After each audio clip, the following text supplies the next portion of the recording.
भारतीय पुरातत्व सर्वेक्षण यानी ASI के अंडर वाटर आर्कियोलॉजी विंग ने गुजरात के द्वारका तट पर एक महत्वपूर्ण अभियान की शुरुआत की है।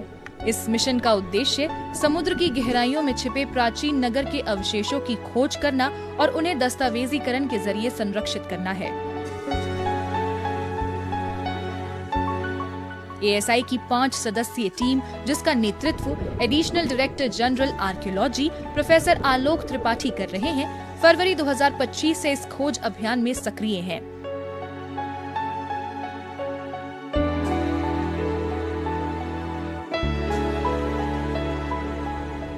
टीम गोमती क्रीक के आसपास शोध कर रही है और आधुनिक तकनीक का उपयोग करके जलमग्न संरचनाओं की पहचान करने में जुटी हुई है।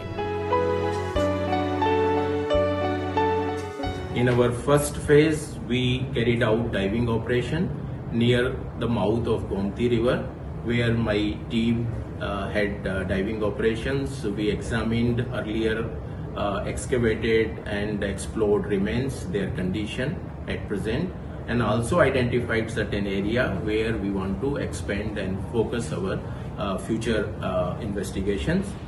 Right now, we are also training more archaeologists in the field of underwater archaeology, so that these projects, this expansion can be materialized.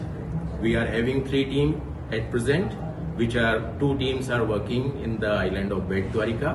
1 team is carrying out diving operation near Dwarika.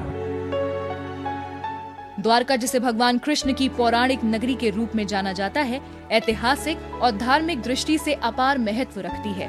सदियों से प्रचलित मान्यताओं के अनुसार ये स्वर्णिम नगर समुद्र की लहरों में विलीन हो गया था, लेकिन अब वैज्ञानिक अन्वेषण के माध्यम से स्थानीय लोग अपनी आस्था को ठोस प्रमाणों से जोड़ने की उम्मीद कर रहे हैं।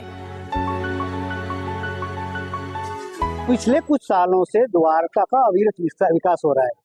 पहले तो एक मंदिर था, इसलिए जो भी आते थे द्वारका जी सिर्फ मंदिर दर्शन करने आते थे, लेकिन पिछले कुछ सालों में द्वारका और आसपास के जो क्षेत्र हैं उनका इतना ज्यादा विकास हुआ है कि रोजाना करीबन 15,000 से ज्यादा यात्री द्वारका रहे हैं। रही बात द्वारका में कि जो समुद्र में डूबी हुई द्वारका, जिसे पौराणिक में सोने की द्वारका कहते थे, तो वो द्वारका पिछले कुछ सालों से उसके ऊपर ऑब्जर्वेशन चल रहा है। जब नरेंद्र मोदी साहब द्वारका आए थे और जहाँ जो द्वारका डूबी है वहाँ पे वो गए थे पूजा करने के लिए, तो तब से ये द्वारका का कुछ ज्यादा ही सभी लोगों में बातें हो रही है।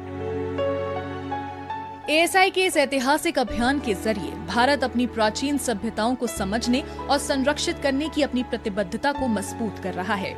जैसे जैसे गहराइयों से नए रहस्य उजागर होंगे, वैश्विक समुदाय उत्सुकता से इस खोज के नतीजों की प्रतीक्षा कर रहा है, जो भारत के समुद्री